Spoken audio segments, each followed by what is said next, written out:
For those who competed decades ago, speeding down highways, through towns, country roads. For those who sat watching on the sides of the street, who found solace in chaos and thunderous speed. Even for those who grew up without the sights and the sounds, and live without race cars shaking the ground. Who don't understand why racing appeals to our fascination, wonder, and the way that we feel. A purpose-built place to camp and spend time with friends, watching racing together until darkness descends.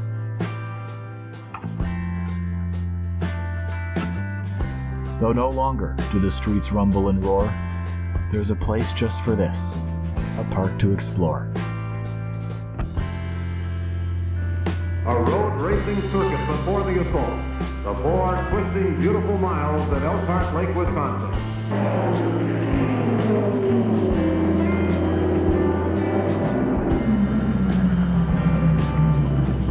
For 6 brutal, ear-shattering hours, its serenity will be violated by the raw power of screaming racing machines. It's the famed end-of-season endurance classic, the Road America 500. The specially constructed race circuit at Elkhart Lake at normal speed is a scenic 4-mile drive through fall-tinted Wisconsin countryside.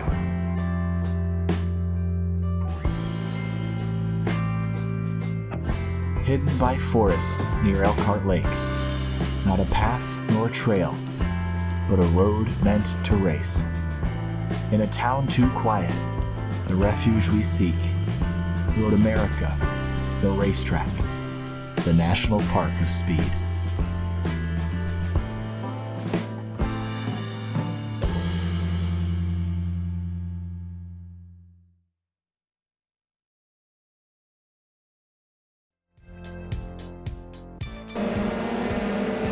Hi there, everybody, and welcome to Season 2 and the finale of the Hoosier Racing Tire SCCA eSports Super Tour.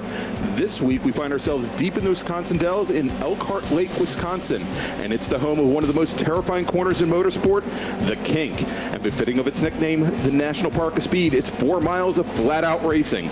It's the home of the 2020 SCCA National Championship runoffs. It's Road America. I'm Greg Ginsberg from Super Tour Radio, and with 5 rounds in the books, it all comes down to tonight. Champions will be crowned tonight in 2 classes, and tonight's action will determine who walks away with some fantastic prizes and who just walks away. We'll run down the scenarios and what's at stake in a few moments, but first, let's welcome my partners all season long, Larry McLeod, national champion autocrosser and voice of the runoffs, and JG Pasterjack from Grassroots Motorsports Magazine. So Larry, tonight, a lot on the line, isn't there? There is a lot on the line, and it's going to be tight. It's going to be epic to watch because you've got a couple of drivers in each class. It is going to come down to essentially a winner-take-all scenario. And let me talk a little bit about F3 because you've got 3 drivers that are eligible and 2 of them that are in a virtual dead heat. And those 2 are Andrew Pilata and Max King. Either one of those drivers wins this race, they walk away with that big prize from Competition 1, that driving package. That is going to be an awesome prize for them. We appreciate Competition 1 being able to bring that to them. Very, very cool. So one of those 2 wins it, they walk away. However, if they don't, now you start getting into scenarios, and Pilata comes in with a few extra points. He's got a bit of an advantage. So Max has to beat him. Max finishes 2nd, and Pilata does not win. Max can still win this championship. Max finishes 3rd, Pilata's 4th. You get into, I believe, Pilata still wins. You start falling down that order. Pilata just has to stay within 1 spot until you get down to about 7th and 8th. And now all of a sudden, Caleb Patry comes into play because if Patry wins this race and neither Max or Andrew are in the top 8, Caleb can win this championship. He can win the championship, and that would be a great comeback after the problems that Caleb had just a few weeks ago at Sonoma Raceway. So it'd be a good cap on the season for him. And JG, let me talk to you a little bit about how those kind of scenarios at a track like Road America could play out with the way this place races.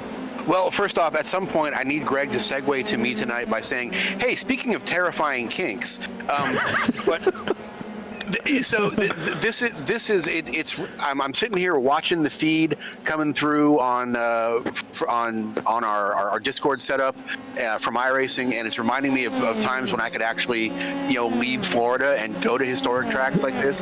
This is a track's been around now for going on 78 years or so of history.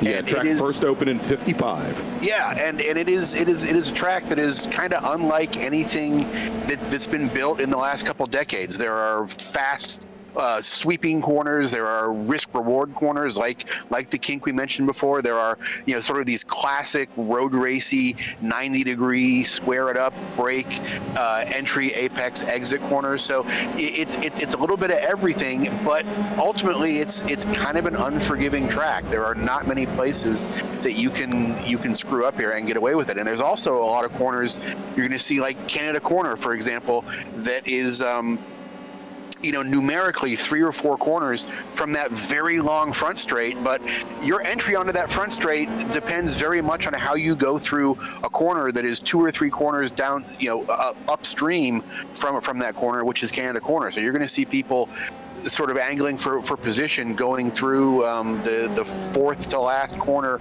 on the track in getting ready for that very long front straight, where it's actually long enough where you see changes of position under drafting and under power down one of the longest straights on any track anywhere in the U.S.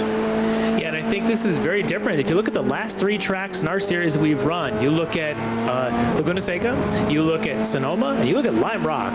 3 of the hardest tracks in the entire country to pass on when it comes to traditional SCCA tracks. And then you look at this place, and it's got probably 4 different places with built-in passing zones. It's going to be from a setup standpoint, it's different, and from a racing standpoint, it's different. And what a great way to have a championship finale than to have an opportunity for passing. And it could come down to the last corner, last lap. It could be, Billy Mitchell, somebody on the inside getting an advantage into 14. I could see something like that today. Yeah, absolutely right, Larry. Of course, this track is known for its very long straightaways, which is also going to bring in the draft, which we haven't really seen in play all that much over the last 3 weekends, as you've mentioned. As you have the cars making up ground in the draft, you've got those traditional, very hard braking turns where you're going to find a lot of passes made, and it really is going to come down quite a bit, I think, to setup of the cars. That we did see this during season 1 of the Super Tour, where drivers would set these cars up with a little bit of a difference in some cases. Some of them set the cars trimmed out a little bit more for the long straightaways here, but some of the drivers maybe weren't as confident around some of the corners, like the very big, wide, sweeping corner of the carousel here, may have dialed in a little bit more downforce so that they had a little bit more confidence in the car and were able to carry speed out of the corners. And so it'll make for some very interesting racing. Yeah, I think it will. So I talked to my son, obviously Jackson, one of the drivers in this race. He had run the Tuesday night race, and not knowing what kind of setup, had run some of the races, those tracks we just talked about, very high downforce setups, and got to this track, didn't know what to do, pulled the downforce out, and started the race 4th, and suddenly went down the front straight as the flag went green, and lurched past everybody, and quickly realized he had a lot less downforce than everybody. Got to turn 1 and realized exactly how little downforce he had, and couldn't make the corners like they were. And for the last 2 days now, has been trying to hunt that back and get it and figure that out. And that's that balance between what setup is right, how much is too much, how much is too little around this place, where it is, as GG, as you said, it's very unforgiving at times. Unforgiving to, if you mess it up, there's plenty of walls to hit. Yeah, it's also got an interesting balance of fast and slow corners, and actually many of the corners on what is a very high average speed track. For a high average speed track, there's a lot of just dead slow corners where you're doing a lot of cornering for a long period of time, and there's going to be sort of a race to who can get back to full throttle at the earliest possible convenience, and have that car squared up to put the power down going down the next straightaway, because you have a lot of these sort of patience corners where you can't get ahead of the car, or you're going to spend 2 or 3 corners getting back to rhythm. Especially corners like Canada corner, the hard braking into turn 5, 6, 7 into that complex there. If you get behind the car, it's going to take a while to get back out ahead of it, especially if you're in traffic, either trying to keep somebody behind you or trying to make up some ground on somebody. So.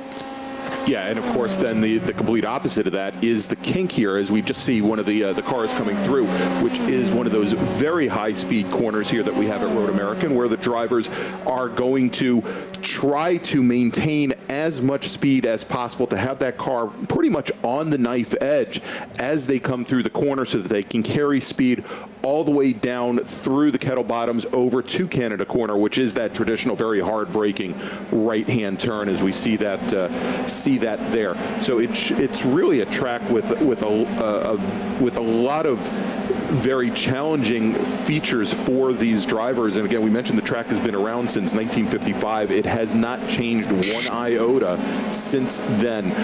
The track was built into the land, and it is just as it was designed when we stopped and moved away from that actual street racing or road racing that had come about starting in the early 50s in Elkhart Lake. So real quick, we have just a bit over 1 minute left to go in our 60-minute practice session. Currently sitting at the top of the leaderboard is Andrew Pilata. Pilata is our only 2-time winner in the F3 class this season, with a fast lap of a 1:58.340. Matter of fact, he just ran that lap time.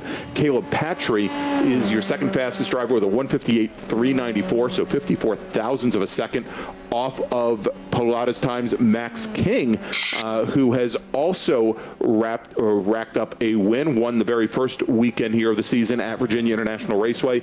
He was your third fastest, or is your third fastest driver in practice. He's currently sitting on the pit lane, and likely he's just getting ready to go out for qualifying. The interesting driver here to look at is our fourth fastest driver, and that is Kyle Herps.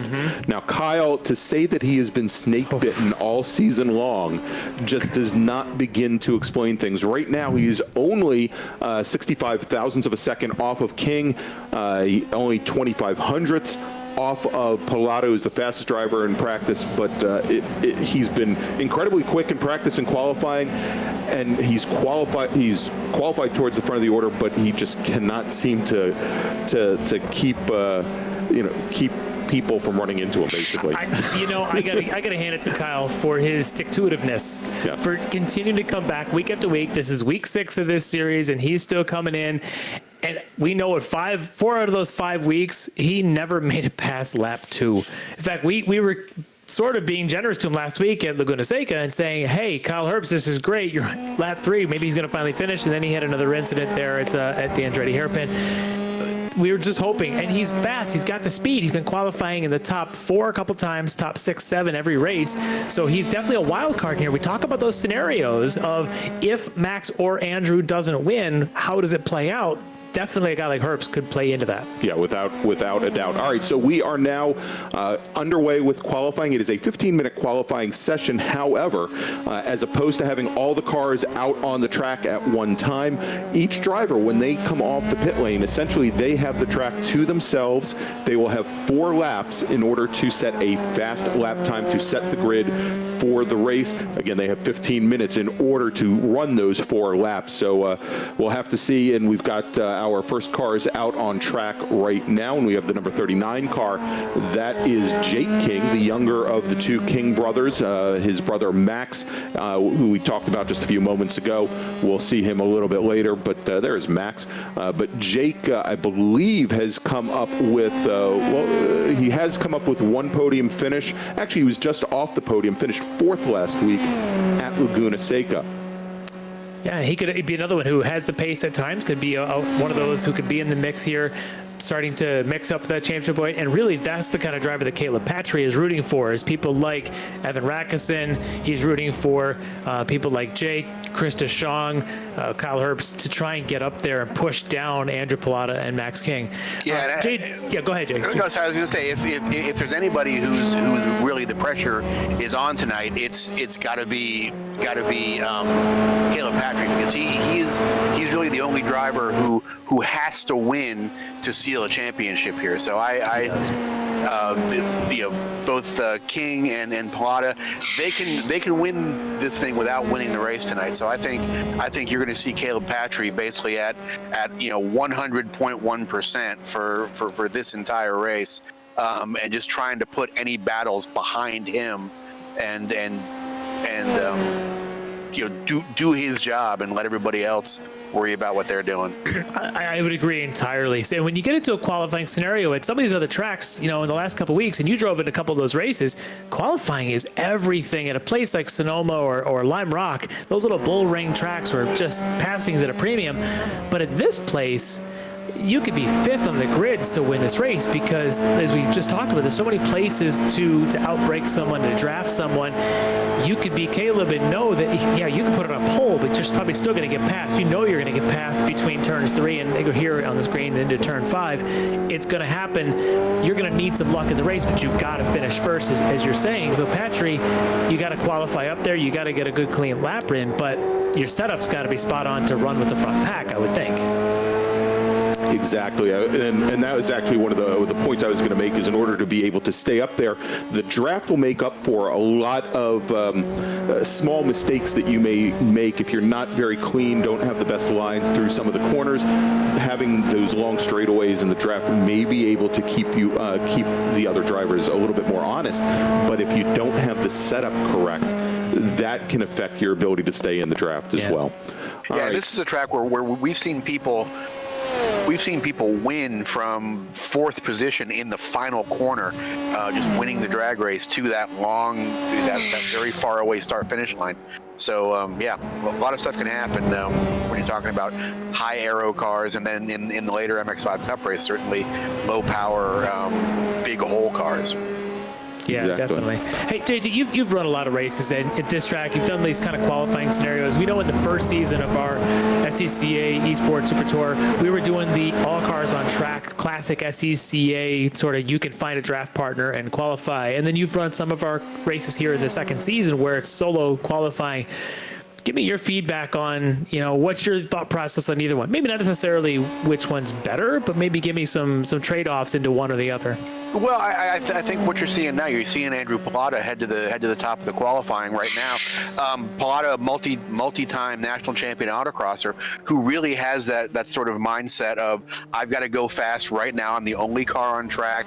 I don't have anybody to draft with. I don't have anybody to follow or to prevent from leading. I've just got to get into a mindset where I need to be fast right now, know what my tires feel like, know what my car feels like, and go out there and execute. So I think this type of format, this single car qualifying format, lends itself more to a mindset of somebody who's an autocrosser, who's a time trialer, who has that I need to execute with very little preparation sort of mindset, where the open qualifying format kind of lends itself to the more cagey road racer, somebody who knows where you can pull a little bit of a draft on maybe a car who's a second or two slower than you, and actually pick up some time on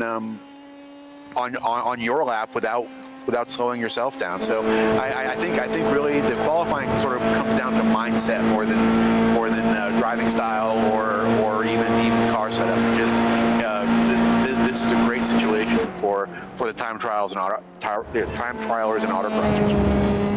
All right, so as the clock continues to count down, and we're now at about 9 minutes left to go in the qualifying, we still have Andrew Pilata sitting up at the top of the leaderboard. He's your provisional pole sitter at the moment with a fast lap of a 158.648.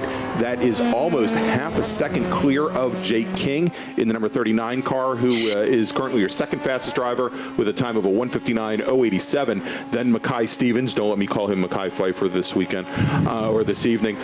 Well, Mekhi was your third fastest driver, but no longer Jackson McLeod. Well, and things are moving quickly here, because Caleb Patry now moves up to the top of the leaderboard with a 158.392. That's 11 hundredths of a second clear of Pilata. Then we've got Jake King in the 39 car, third fastest. Jeff Miner, Jackson McLeod, who for a second was your third fastest driver on track. So real quick, guys, let's talk about, we talked about some of the scenarios on who might end up with the championship this season, and we also mentioned that there were some great prizes, and so let's talk a little bit about that briefly here, and we'll talk about our great sponsor. You can see them listed there at the bottom of the timing pylon right now, Competition One Racing, and they are in Scales Mound, Illinois, and they are the Central U.S. parts dealer for Formula Enterprises. They are offering up for the winner of this season in the Formula 3 class an arrive and drive package of a Formula Enterprises 2 car, and this is going to be great for, say, an Andrew Pilata who may not have his competition racing license with the SCCA. He is getting, or not he, but whoever wins will get an arrive and drive package at the Waterford Hills Raceway Driving School, and that would make for a great time. Let me actually make sure that it is Waterford Hills, or was it the one in Illinois? Oh, yeah, actually, you know what? It's not Waterford Hills. So Waterford Hills sounds awfully close to my home, but that's okay. Oh, yeah, shoot me. Yeah, no, definitely not Waterford. Let's try Blackhawk Farms instead. There you go. So yeah, that's big goof number one for the evening. I'm sure there will be many more. So yeah, an arrive and drive package in a Formula Enterprises 2 chassis for the Blackhawk Farms Driver School. Now, Competition One, if you're wondering whether you're going to get a just some hastily prepared car, let me tell you, the Competition One has prepared and fielded the national championship winning Formula Enterprises 2 car for the past 2 years. We had Max Grau, pardon me, not Max Grau. See, that's mistake number 2 tonight. Rhett Barkow.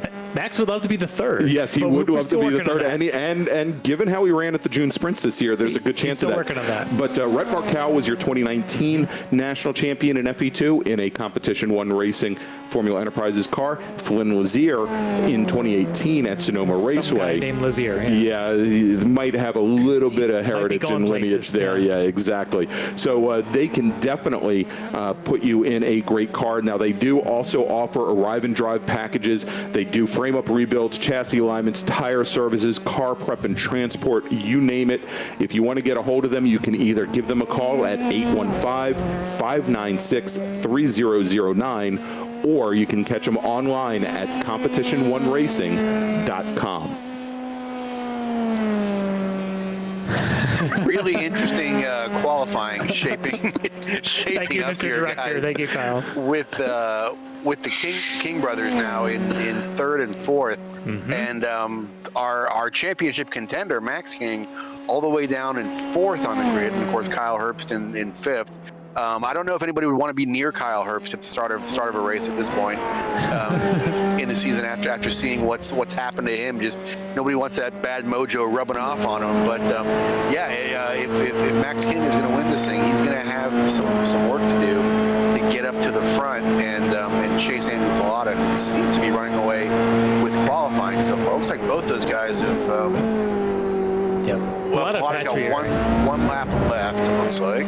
Yeah, Pilata and Patry are both just flying. Pilata's been real quick in this car, qualified very well in a couple of these races, but I think this is one of those tracks where qualifying isn't everything. Yeah. Whereas obviously places like Lime Rock, Sonoma, Laguna Seca, qualifying is very important because passing is at that premium. And we saw Max make some great passes in those races. However, this track, passing isn't difficult because the draft means so much around this place. The F3 is not the strongest power plant. Draft means a lot around here. You can come off of 14 and easily make a pass going into 1. Same thing coming off of 3 into 5. You could probably make a pass before you get into 8. I mean, there's so many scenarios into Canada Corner. So strategy here, race strategy, and that to me is great when you talk about the package from Competition 1 being the prize here. they're going to be giving a driver a chance to get a competition license in a driving school scenario. This is a place to start to learn those tactics and apply what you know in a race like this, where it's not just that autocross mentality of put a lap down. This is winning a race because your skills and your chops of actually getting out in front of somebody and holding it is really going to pay off. All right, we're seeing on screen right now, watching Max Grau, who of course was part of my one goofy, actually won the June sprints in Formula Enterprises 2 here just a few weeks ago at Road America, and he has not put in a clean lap yet, so we'll have to see if he can get up. He's qualified usually in the top 10, so we'll see if he can get that time in and hopefully start off fairly far up in the order. Of course, Max's father is one of the proprietors of Competition 1 Racing, which is why I mentioned Max right away there. And hopefully I will not be the only one on the goof counter. He had a rough Saturday at the June sprints. We were there. His car, there was definitely something wrong because suddenly he went off pace quite a bit. But Sunday, he was right there in the top 3 or 4. There was a yellow flag for a couple laps. After the yellow flag cleared, all of a sudden he jumped 1 spot, 2 spots. He was in the lead and just pulled away, and it was really quick. And that was in the same FE2 car that the winner is going to be able to get their driving school in. That's what their team, that Competition 1 does, is they clearly focus on those FE2s, which are of course the SCCA Enterprises chassis, but they are definitely a great setup shop for it, and Max is one of their drivers focusing in that chassis. And we just saw another bobble from Max Grau. They're coming through turn 14. That's one of the tricky parts about Road America in iRacing from a qualifying perspective, is there are a lot of curbs, there are a lot of runoff areas that they're very forgiving on the car. You can run over the curb, you can gain some time, but the sim will penalize you for it and will disallow your lap if you cross those boundaries during qualifying. Not so much of an issue during the race unless those penalties really start to add up, but really easy to drive perfectly fast and perfectly smooth on this track. And look at that, and he goes like Max off. is doing right. Yeah, that might be the end of his qualifying attempt here. Yeah, let's take a look as he comes through the hurry downs down into turn 8 here, and it looks like he just got on the throttle a little early. I mean, it's a common mistake there at turn 8 as drivers try to set up for the carousel, and it's very flat there. It's a little bump though, I think. At least there was. I haven't driven on the new scan, the slightly updated. I don't know if it changed the surface. Okay, just an updated graphics and things, but there was always a little bump on that entry there. If you mistimed it, you could get the car a little bit rough on entry. They may have caught that in the car there.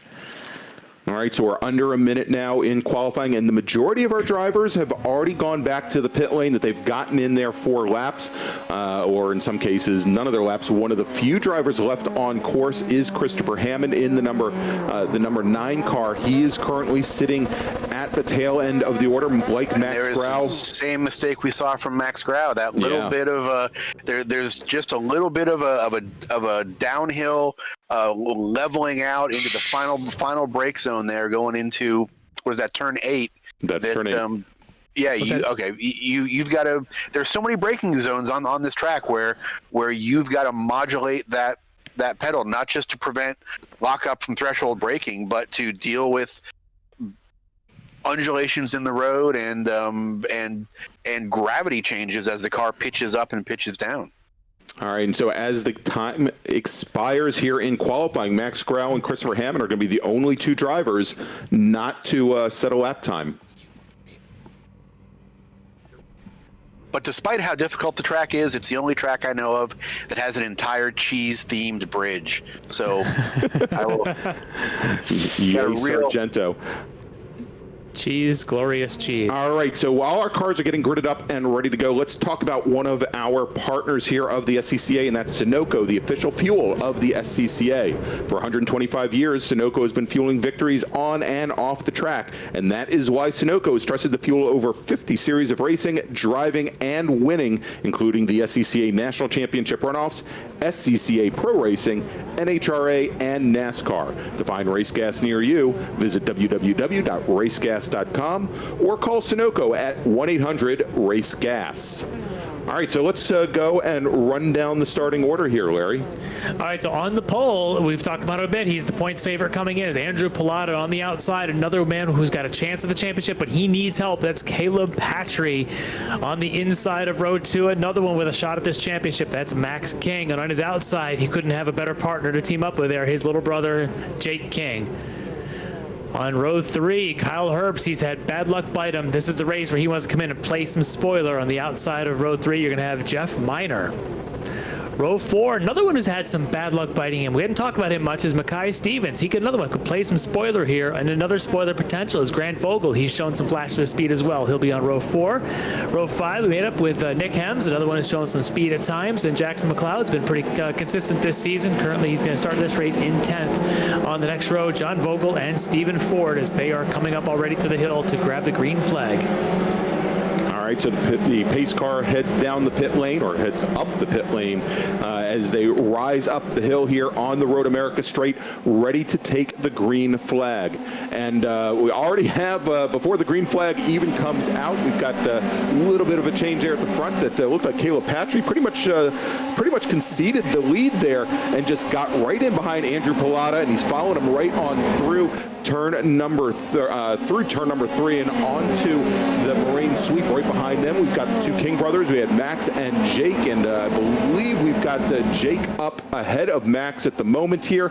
We'll check that in just a moment. Then we've got Kyle Herbst, Grant Vogel, Mekhi Stevens as our drivers now make their way out of turn 3, and we can see now side by side on this very first lap, Caleb Patry and Andrew Pilata as they come down the Moraine Suite, heading down into the first hard-braking corner here at Road America, and taking the point now, Caleb Patry, as they come through turn 5, run up the hill to the Corvette Bridge.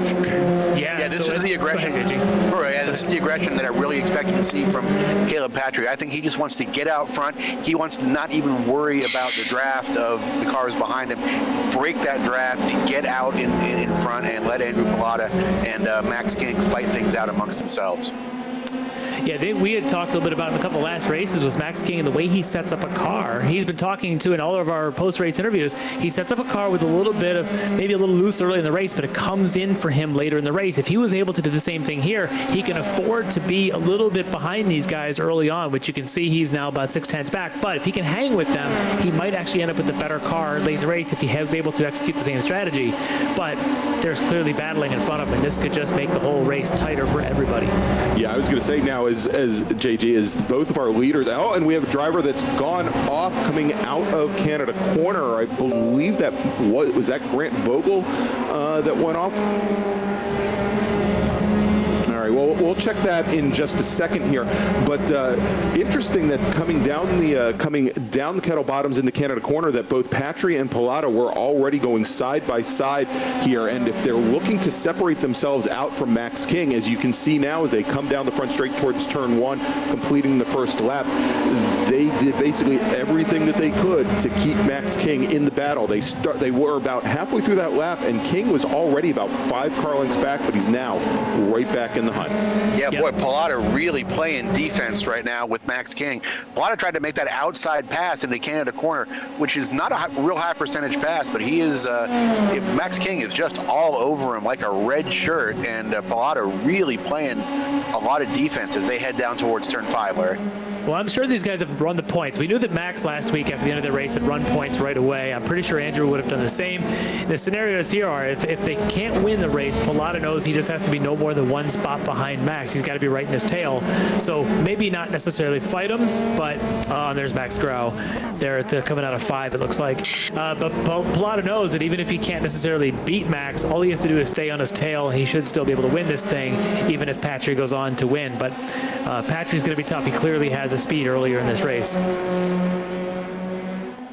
All right, and as our leaders now come around about midway through the second lap, you can see where Patry is starting to move away now from Pilata. Pilata very concerned now with Max King right behind. Oh, and we have a driver that's gone off coming through the kink. We talked about that incredibly high-speed corner, and that is Grant Vogel, and he's still trying to, well, there isn't much body work left on that car, but he's trying to bring it to a safe stop here. It looks like he's got a lot of issues at this point.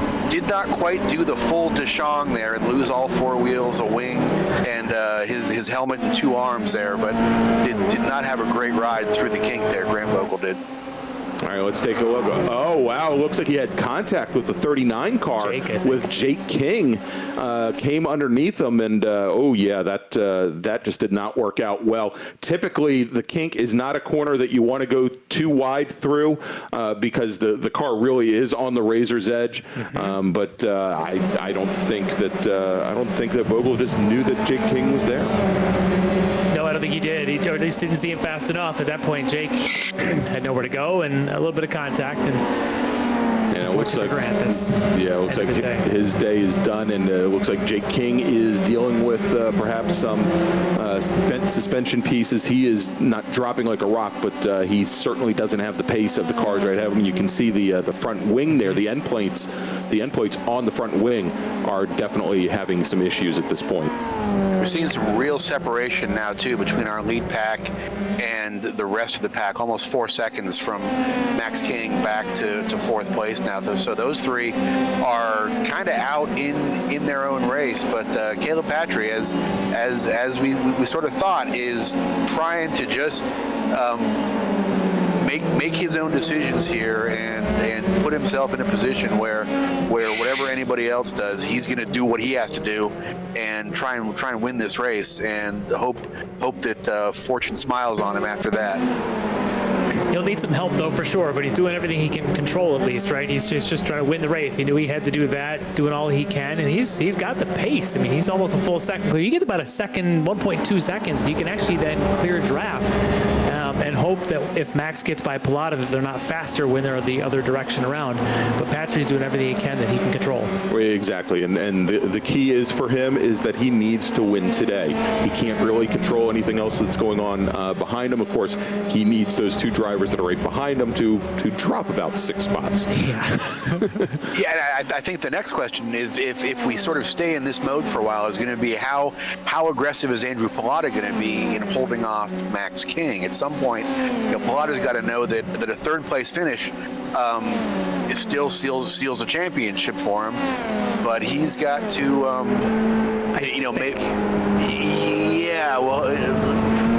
going to double check that, because I think actually, because the way our points are, a 2nd place for Max and a 3rd for Pilata might actually give it to Max by just a handful of points. It's that close. Okay. Yep. Double checking now. And Andrew's probably doing this exact same math right now while he's trying to drive, which. Yep. Yep. Yeah, I'm sure he's doing that, and I know Pilata. He can multitask. He's pretty good at that. As opposed to me, who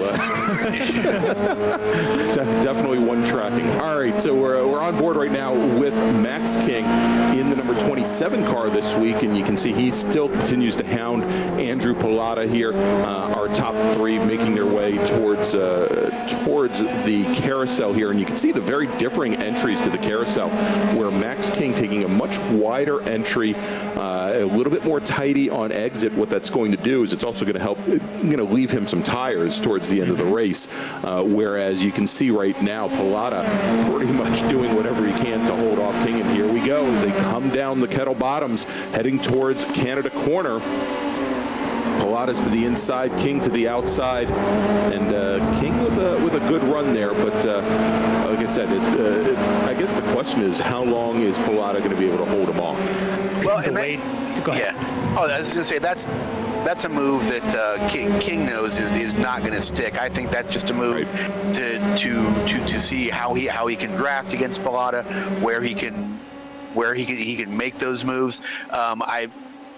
I'm a little surprised here that Max King is being as aggressive as he is at this point, because he was very aggressive in the first couple of laps, and I almost half expected him to sort of wait it out for a while and save some of those aggressive moves until later in the race, because it seemed like he kind of had Andrew Pilata's number in a couple of spots, and he might want to keep that in his pocket until it actually matters deep in the race.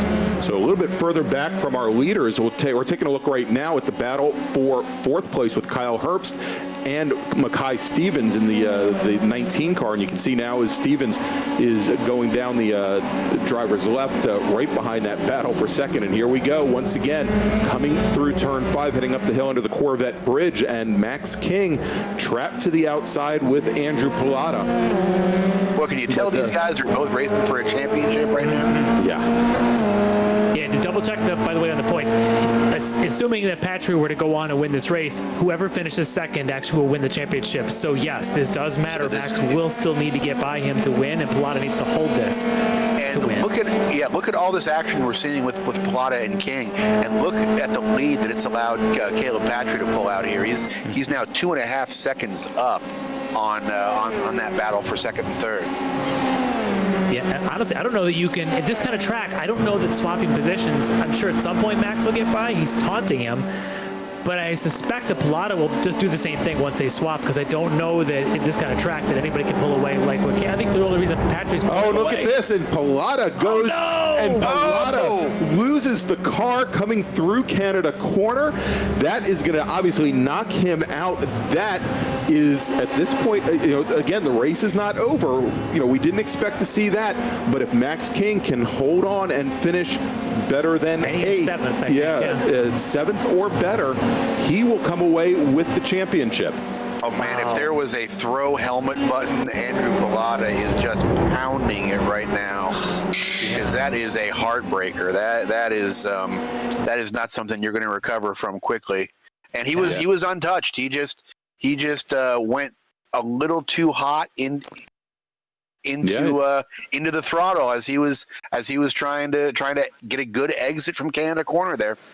Yeah, and you can see there's a bit of gravel there that gets thrown up from time to time on the outside of the curbing there. I think he catches a little bit of dirt on the inside of the apex, exactly. And it looked from some of our other views, it looked a lot much closer than it was in reality. But for a moment there, I thought that Max King stood a chance of collecting Pilata coming through there. But it looks like King had a pretty clear spot. Now some of our other drivers coming through, they're going to end up seeing a lot of that debris, and that could cause some problems for them. That's heartbreaking. It really is, because Pilata has just raced so clean, so well. One little error on that, and these two had just been racing so well side by side. To have that happen to him, it really is heartbreaking for him and for all of us watching. But as you said, now Max is really sitting here with an opportunity. All he really has to do is just turn laps. Exactly. He's got to turn laps. He's got to keep his focus more than anything. And we've seen here on the Super Tour some other drivers as the clock has wound down, where they've been in a similar position, not been under attack, and their concentration just fades for that briefest of seconds, and they lose the car or they lose the position. So we'll have to see this. Now let's go back to the battle here. This is the Jackson McLeod and the 18, and now Nick Hems. Kyle Herps had been battling with Jackson McLeod for a while, but now McLeod and Hems are battling it out here as they come through turn 14 onto the Road America straight. Yeah, Kyle Herbst up into fourth with a nice little gap now back to this battle in fifth and sixth between Hems and McLeod, and Jackson pulling the draft into turn 1 now, so you can see some of the setup differences in these cars. Some of these cars maybe a little slicker than each other, a little more downforce. Oh, what a big slide. Was that Jackson there, Larry? Yep. Yeah, well, a little bit. He's just trying to hold that position on the inside, but all that does is kill your momentum here. Yep, catches a little bit of that dirt on the outside, but he's going to obviously get past going here down under the cheese bridge there along this back straight. Yeah, and you just won't be able to hold anybody going into 5. Well, it looks like Hems is a little far back, but late on the brakes and gets it done. I think Hems was right up on him in turn 3 and had to back out a little bit just in case Jackson had a bigger incident than he did, and that killed a little bit of Hems' momentum as well. So that's definitely a position that Jackson can get back now at this point. Yeah, but you can see it's also brought John Vogel into the battle as well, and he is definitely within draft range at this point, only about a half a second back from those two drivers, from Hems and McLeod, as they head into the carousel. And it looks like McLeod maybe having a little bit of an issue going through the carousel there. Didn't carry a lot of speed through him. Yeah. Yeah, he's got the car sliding around, which which is tough in this place. You know, he might be running a little lower downforce than some of the other guys. Got that car a little bit sliding. As JG, as you had mentioned, going down the front straight, he made that pass pretty easily on Nick, and then made Nick's pass a little harder coming back. So I suspect here Jackson's running a little lower downforce than maybe some of the other guys around him. Yeah, he definitely looks tuned for a turn 14 pass at the finish. Very, very slick, very low downforce, and we're definitely getting into an area now with just a little under 6 minutes left, where these cars are getting a bit tire challenge. If you're running a high downforce setup, you're probably having to fight a little bit of a tire issue at this point to keep the car under you. Mm-hmm.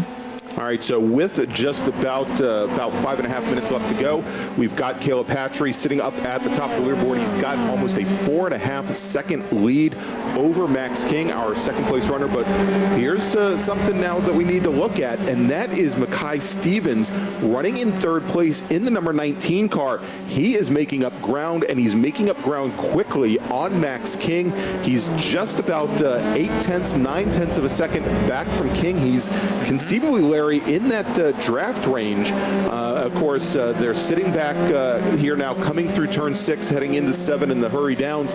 So not quite to a position where that draft will take effect, but that's coming soon.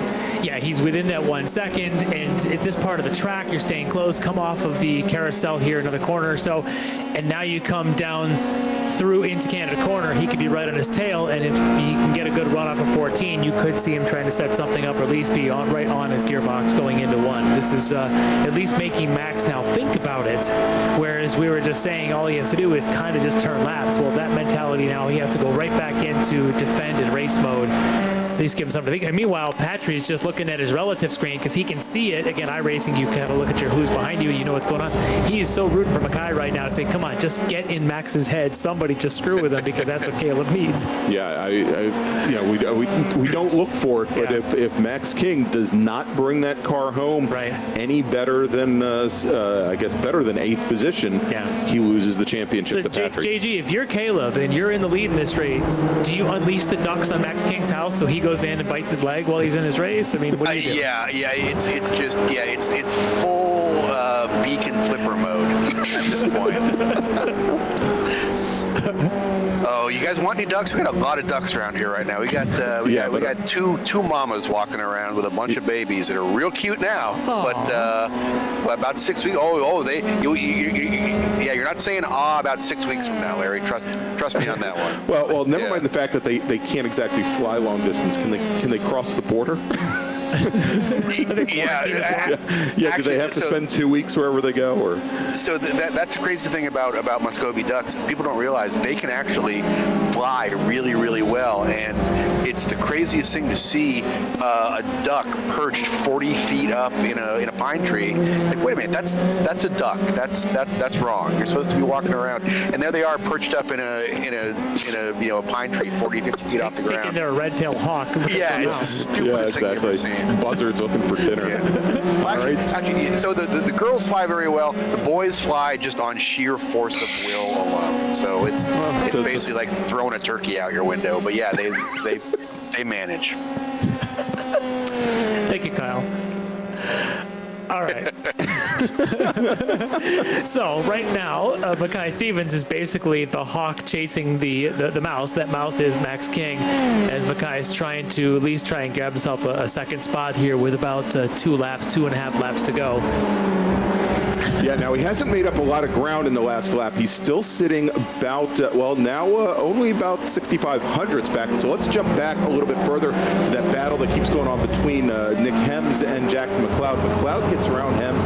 So move McLeod, McLeod was already around Hems. And McLeod running in 5th position, Hems in 6th, with John Vogel, as you can still see, right back behind Hems. So a great battle still going on here just off the podium. Now, the one driver we haven't checked in on, and he seems to be driving around in pretty much no man's land, is Kyle Herbst. And given his luck, he doesn't want us to check on him. I can pretty much guarantee that Kyle Herbst does not want you to mention his name right now, Greg. Yeah, and he's got about a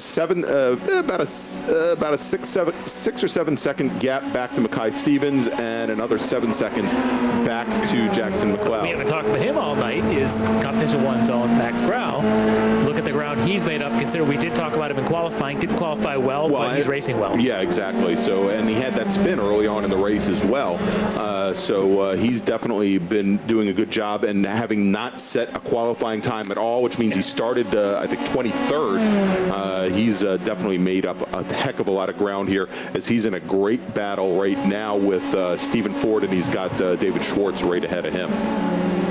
Yeah, and this is where somebody like Max with those real racing chops can just pick off spots, and a track like Road America is kind of built for that. All right, so we've got under 1 minute left to go on the clock here, which means our leader, Caleb Patry, next time he comes around, and let's pick up where he is. He's just now coming down through the Kettle Bottoms over towards Canada Corner.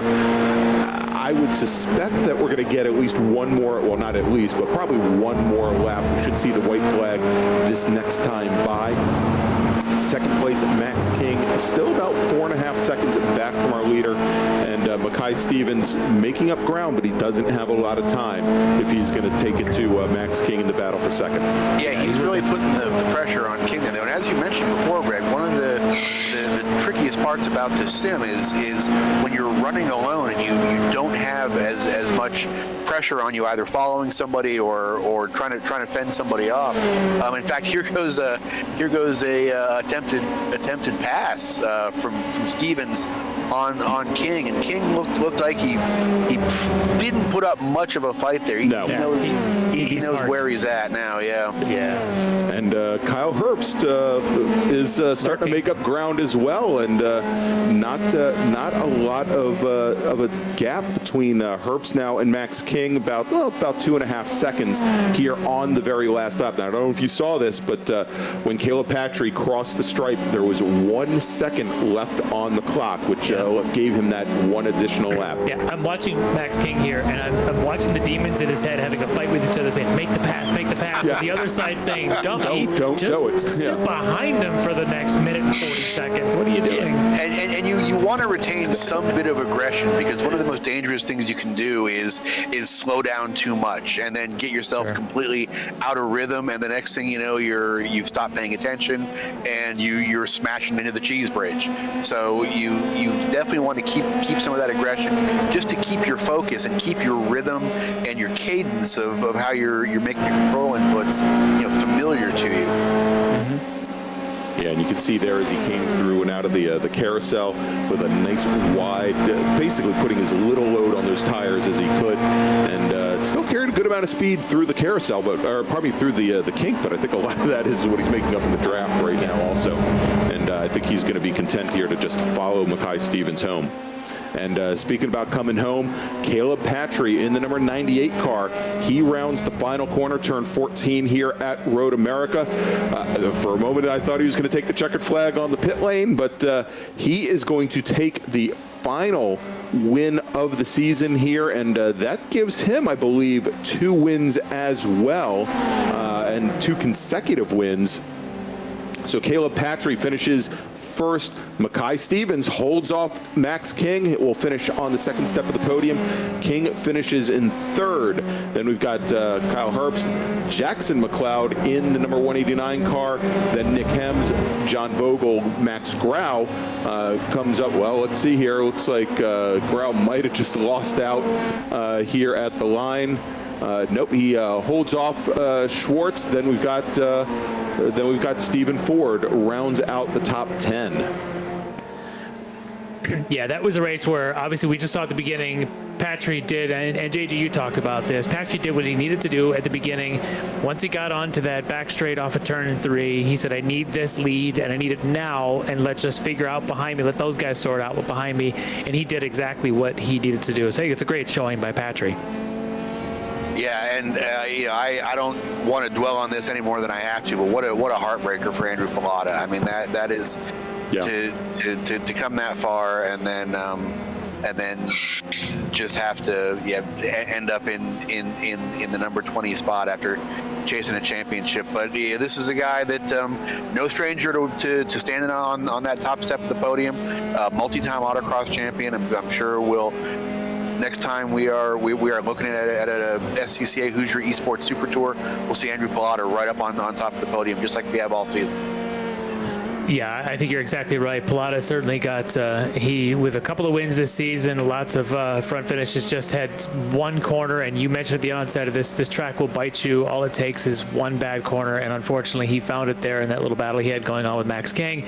And Max, then, to his credit, may have been putting the pressure on, and may have had that racing chops of you don't have to hit somebody, up to block somebody, but if you can fill their mirrors and just get in their head and just sort of make them think about blocking and put somebody off their line, sometimes it puts them slow off a corner, and unfortunately for Pilata, in this case, it put him early on the gas, maybe a little bit of dirt, and got him to spin, and it may have put Max King in a position to win this championship. So we are going to talk to a couple of our finishers. We've got some of our key folks here to talk to. Let's see if we can bring in our winner today, Caleb Patry, and maybe after Caleb, we'll go to our champion, Max King. All right, so we have with us today our winner of this race, and came awfully close to winning the overall, but he needed some help today, Caleb Patry. Caleb, walk me through that first half a lap and what your strategy was today. Well, going into this race, I knew that I basically just had to win the race in order to be a contender for the championship. So right away, I just knew I had to attack and get the lead early, and kind of hope that Max and Andrew would battle, and looked like that's what they started to do. And from there on out, it was just run consistent laps and just try to finish ahead. Yeah, you clearly had a quick setup there, because even early in the race, it looked like you were able to pull away a little bit once you got by Pilata there in turn 3 and started to pull out. And then Max kept pressuring Pilata. Meanwhile, you just must have been looking at your relative screen saying, yeah, guys, just keep that up. Just keep battling back there. How much were you watching your relative screen versus watching the road in front of you? On the straights, I would kind of glance at it to see where they were, and I could kind of see that they weren't really gaining on me. And then after a few laps, I saw that they started kind of dropping back a ways, so I assumed they had started battling. And from that point out, I was just able to focus more on the road ahead and just try to finish the race first. Yeah, well, it's a great win. You did what you needed to do, controlled the race from the front, and hope for the best behind you. Great finish. From what I can tell, looks like you're going to probably finish second in the overall points here. But a great season for you anyhow, so good job, Caleb. Thank you. Just came up short. Just a couple of points. It isn't much, but just a couple. Good job. Nope. Thank you. All right. We were going to bring in, he finished third in this race, but he's going to end up with the overall win for the championship in the best of 5. Max King, congratulations on the overall, Max.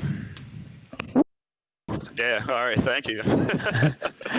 So this race, on the start of this race with you and Andrew and Caleb being the 3 that had a shot, the 3 of you started on the front 3, but you had your sibling there. You had your brother Jake helping you out. Did you think it was going to come down to that? Maybe needing a little bit of help up front on the start? I didn't think so. I saw those qualifying times that the guys laid down, and I was just thinking, oh man, doomed. So all I could do, Caleb had a really fast pace. He was pulling away, even with Andrew there. But I was just going to stick to Andrew because that's who I knew I was racing, and just try to harass him into a mistake, and that actually wound up working out. Surprise, he hasn't really made any all this season.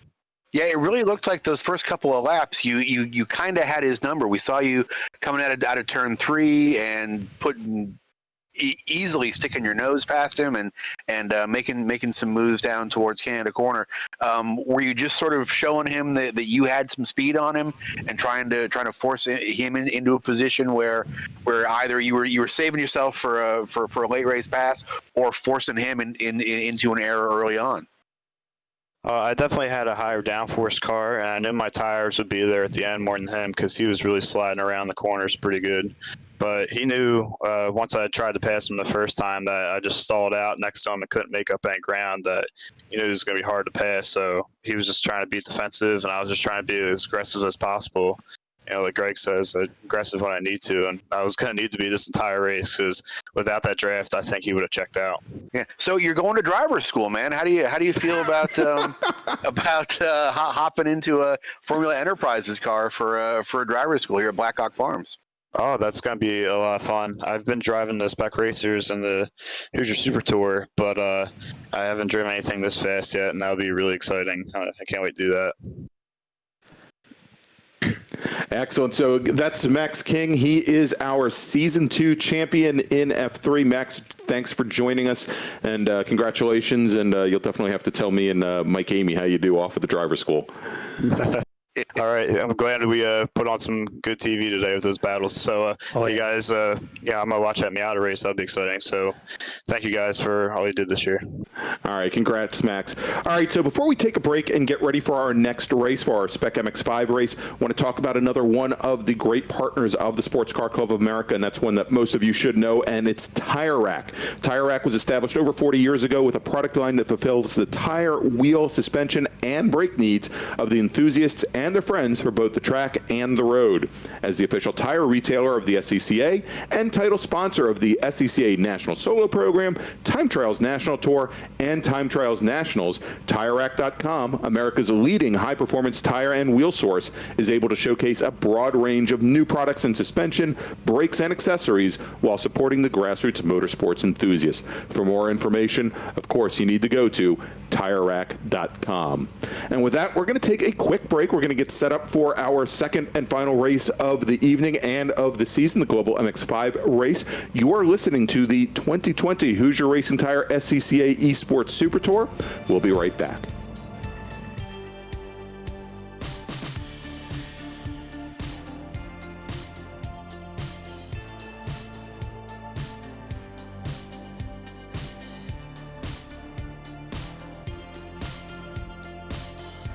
When the finish line calls, we answer. Hit the road with insurance protection from Haggerty. Whether you drive a built racer, sports car, or exotic, and save an average of $264. Get a quote today at Haggerty.com.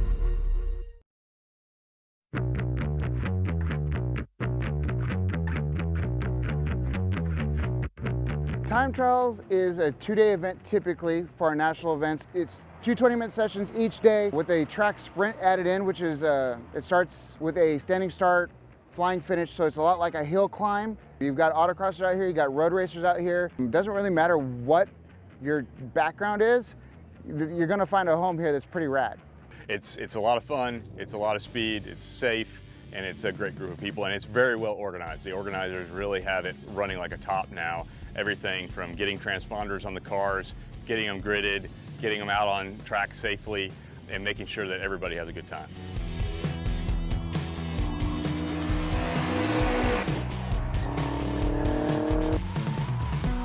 You have to learn the track, you have to know the track, you have to know how your car's gonna behave on track, because really what a time trial is a qualifying lap. I always say if you get 2 solid laps in, that's perfect, because once you do 2 laps on street tires, you're gonna burn them down. We don't grid by class, we actually grid by experience level. So you'll be with like individuals with like skill levels and like experience, and that's part of what makes this program awesome and an easy entry to get into this kind of thing.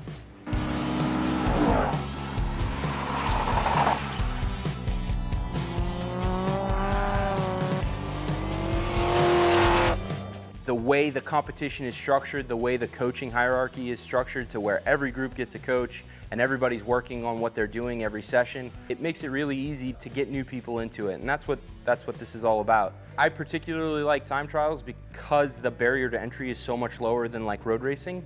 The level of build quality, especially at time trial nationals like the sport class, is so incredible to where you can show up with a stock car and be competitive because that's what the class is built around. The SCCA, they have a plan, they work the plan, and they pull off some big events, and it's really impressive to see.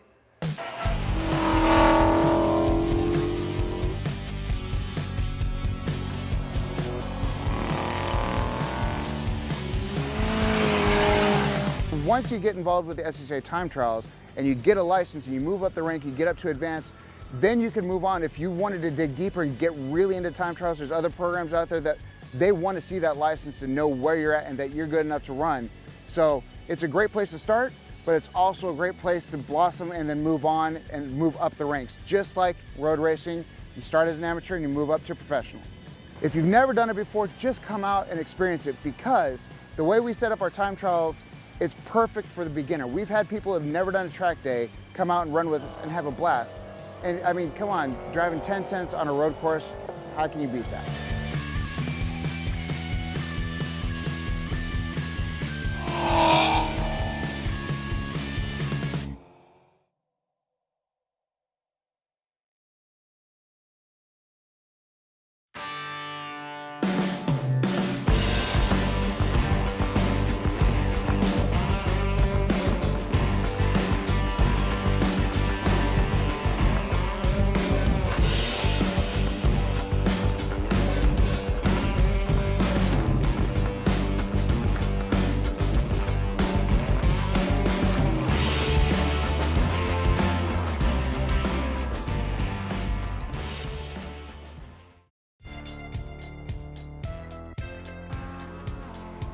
All right, and we are back here for the 2020 Hoosier Racing Tire SCCA eSports Super Tour. I'm Greg Ginsburg with Larry McLeod and JG Pasterjack. We just had a great finish to our F3 race. We're getting set up now for our second and final race of the evening, the Global MX5 Cup race. But before we do, want to talk about another one of the great sponsors here and partners of the SCCA, and that is Hawk Performance, the official brake products of the SCCA. For over 25 years, championship-winning drivers and teams have demanded Hawk Performance motorsport brake pads. Now you can have their advanced technology on your daily car, truck, or SUV with Hawk Performance street friction products. With the improved HP Plus pad for that hybrid street and track feel, or Super Duty pads for tow vehicles, or the new Talon street rotors, Hawk has all of your braking needs covered. Visit hawkperformance.com and like them on Facebook to learn more about the Hawk Performance Advantage. Hawk Performance, what's stopping you? All right, so Larry and JG, as we're getting ready for our next race, we have the drivers out on track for their qualifying sessions, much like our F3 group. This is a 15-minute qualifying session. You can see we're about 6 minutes in now. Each driver gets 4 laps in order to set a fast lap time and set the grid. And when they're out on track, they will appear to be all by themselves, so that they're not going to have the benefit of a draft here around Road America in order to start the times. And we talked about some great packages and how close the battles were in F3. Let's talk about the battle for the championship in Global MX5 Cup, because it is just as close. In F3, we had 3 drivers with a chance. In this class, we have only 2, and you can't put a piece of paper between these 2. DJ Alessandrini, who you can see on the screen here, he has won 2 out of our 5 races. He has finished second in the other 3, and you think, well, that's got to be a lock, right? John Allen has won 2 out of our 5 races. He has finished second in 2 races, and he finished 4th in the other one. And you think, wow, that's amazing. He must be in the championship. But again, I just finished what DJ's numbers were. Boil that all out, we are a best 5 out of 6 championship. So, scenario A, for DJ to win, he needs to win this race. He wins title. He needs to beat John. If he doesn't win the race, he finishes second. As long as he's ahead of John Allen, he wins championship. Flip this around. How does John Allen win this? He wins this race, he wins the championship. If he finishes second, he can still win the championship, but only if DJ is lower than 5th. Because if DJ finishes 3rd, we go to tiebreakers, and DJ will have that 3rd, where John Allen, as I mentioned, had that 4th back in week 2. If DJ finishes 4th and John Allen has that 4th from week 2, we're pretty much going to Rochambeau for this thing. We're not quite sure. Rock, paper, scissors. We're going to wait until the SCCA tells us officially if we're going to go to pole position, start finishing One order, of JG's or ducks the number of goes to whichever driver he likes exactly. more. We're going to put them both, with something like that. We're going to see which give each a pile of sunflower seeds and which bird goes to them ends up winning the championship. I'm not sure. The JG, you actually ran in a couple of these races. You know the intensity of MX5. To win a race is difficult. To win the race that decides it all, it's just got to be almost an impossibility. Oh, and these are, despite the reputation of the MX-5 for being a driver-friendly car, they are, in the iRacing universe, fairly unforgiving when you're running at the level that these guys are running at. It's a pretty easy car to get to 95% in. It's a little bit tougher to get to 98%, and to get to 100%, it takes a lot of skill. And it's also a car, especially on a track like this, we're watching that long uphill towards the start finish. On a track like this where the draft is going to be immensely important, and maintaining your momentum at all costs is going to be immensely important, or you're going to get behind two, three corners on a track like this. This is going to be some nail biting between Alan and Allison Greeny, and we're seeing both those guys up at the top of the qualifying right now. I saw DJ actually was looking like he was on a pretty good lap, but ran a little bit wide in turn 14, and got 1x'd, as they say in the world of iRacing, and that lap will not be allowed. We saw that happen a couple of races back earlier in the season where he went 3 laps of getting that 1X and had to kind of back off a little bit to get a lap in. Maybe this track, as long as he's in that top 4 or 5, he can stay in that mix. But John Allen, as long as he's out in that front row, is going to do everything he can to try and make sure. I love that line going into 5 there. It's really wide. But John Allen's going to do everything he can to try and put gap in between he and whoever might be between he and DJ going through. Yeah, here's a replay of this. I don't think I've seen anybody try to take that much corner entry.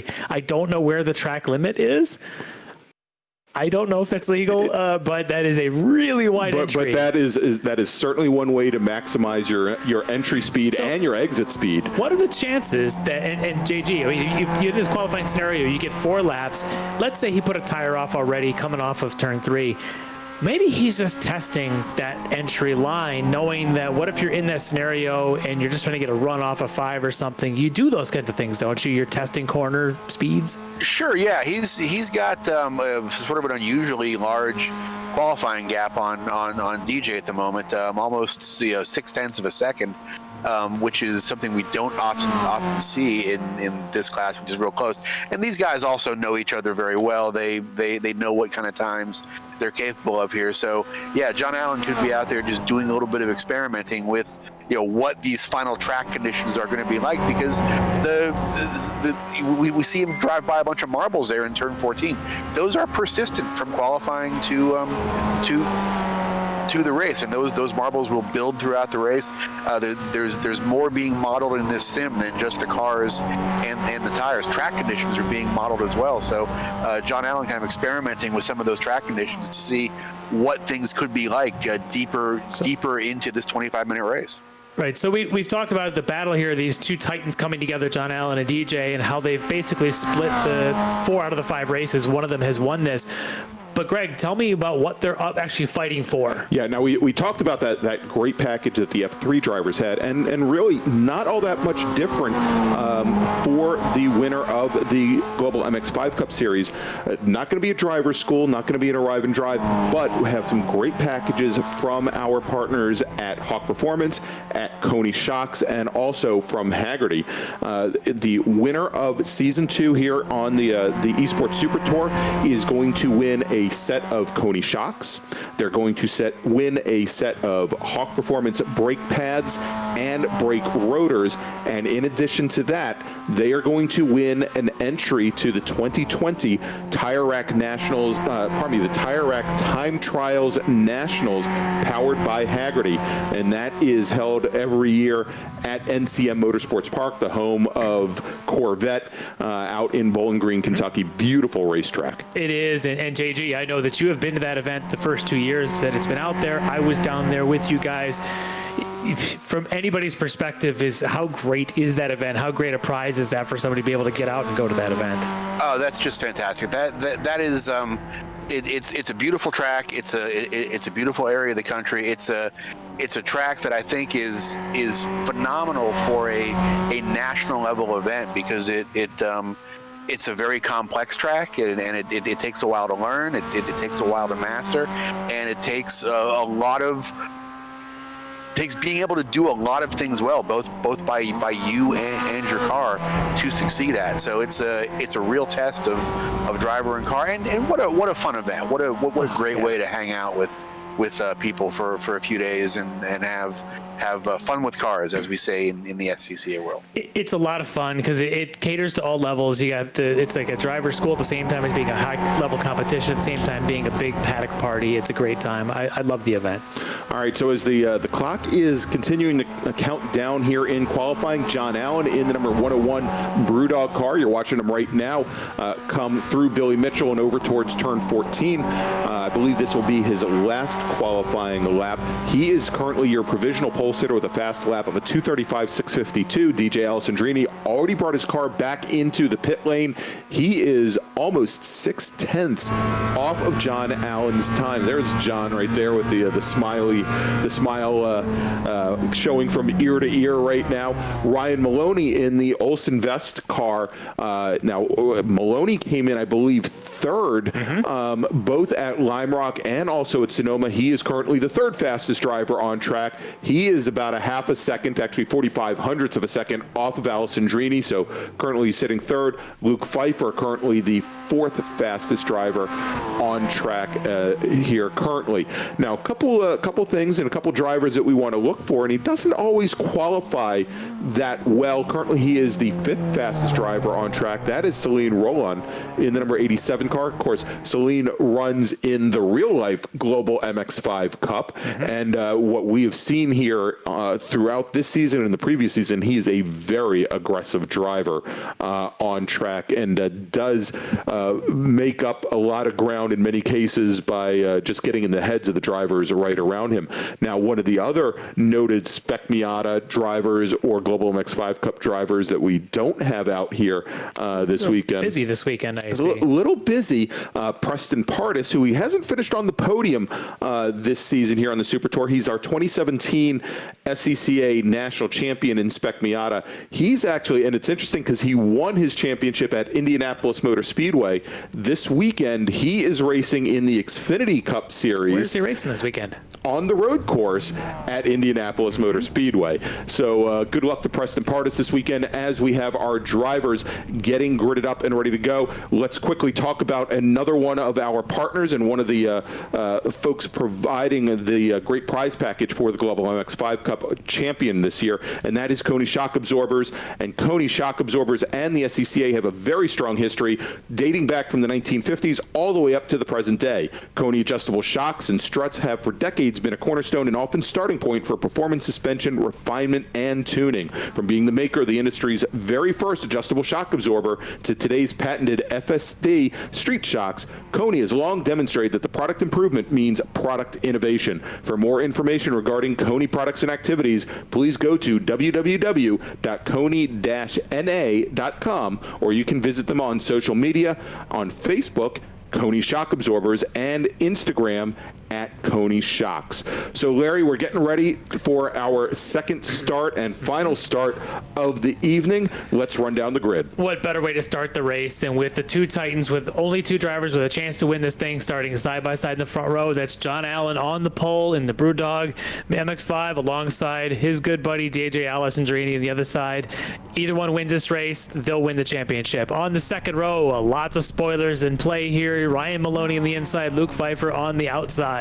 In the third row, you talked about him before, very aggressive driver, Celine Roland on the inside. Tony Chow will be on the outside of row 3.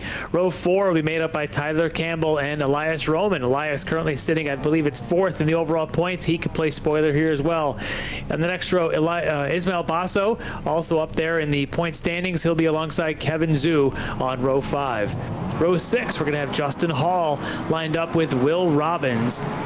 As there's very short queue up here as they just come around turn 14. We'll give you one more row. Tom Pendergrass and Charles Bailey as we are lining up behind our pace car heading up the hill to the bridge.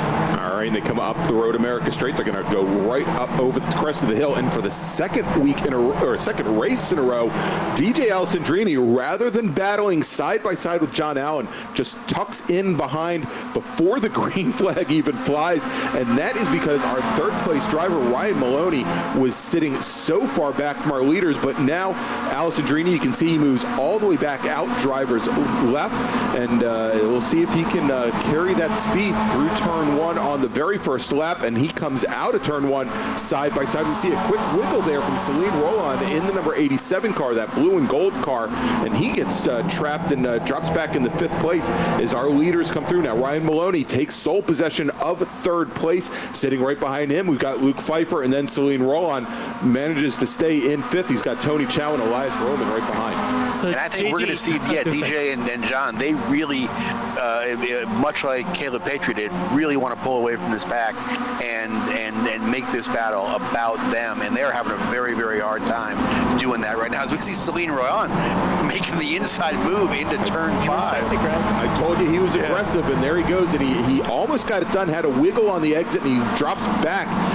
right back to 5th place where he started.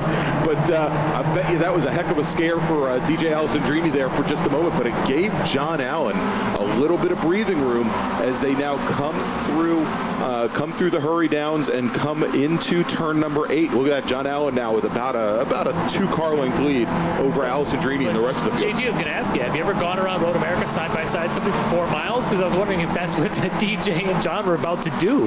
Yeah, I'm not so sure that's possible. Actually, the only time I've ever driven Road America was at a BMW press launch event for the Z4 M Coupe, and if we got those cars side by side with each other, we were doing something very, very wrong as a bunch of journalists out there driving around. Yes, but something tells me they would have been calling you into the pits probably. Yeah. Yeah, we are seeing things tighten way up again here coming out of the kink as DJ starts to reel John Allen back in as we head down to Canada Corner. Quick trivia, not actually in Canada. No, but it is the day. But it's the day after Canada Day, so maybe that's apropos. I don't know. And it looks like Alessandrini's caught back up to our leader, and we have a car that's gone off. That was Charles Bailey in the 63 car. He has the car, as you can see now, back on the pit lane. He was running in 20th position. Yeah, just that's gonna leave a mark. Yeah, he's dropped a wheel in the grass and off he went. Oof. All right, yeah, let's take a look here. Side by side, coming down the front straight at the end of lap number 1. And it looks like DJ Alessandrini's got position on John Allen going into the first turn and following right Maloney behind. Coming. Yeah, Maloney. Using Allen as a pick almost to get position up there. Yeah, and it looked like, that draft becomes very big when you have 2 cars side by side, and I think he was just trying to pick whoever he thought he was going to be in the lead, and honestly, I think he picked wrong.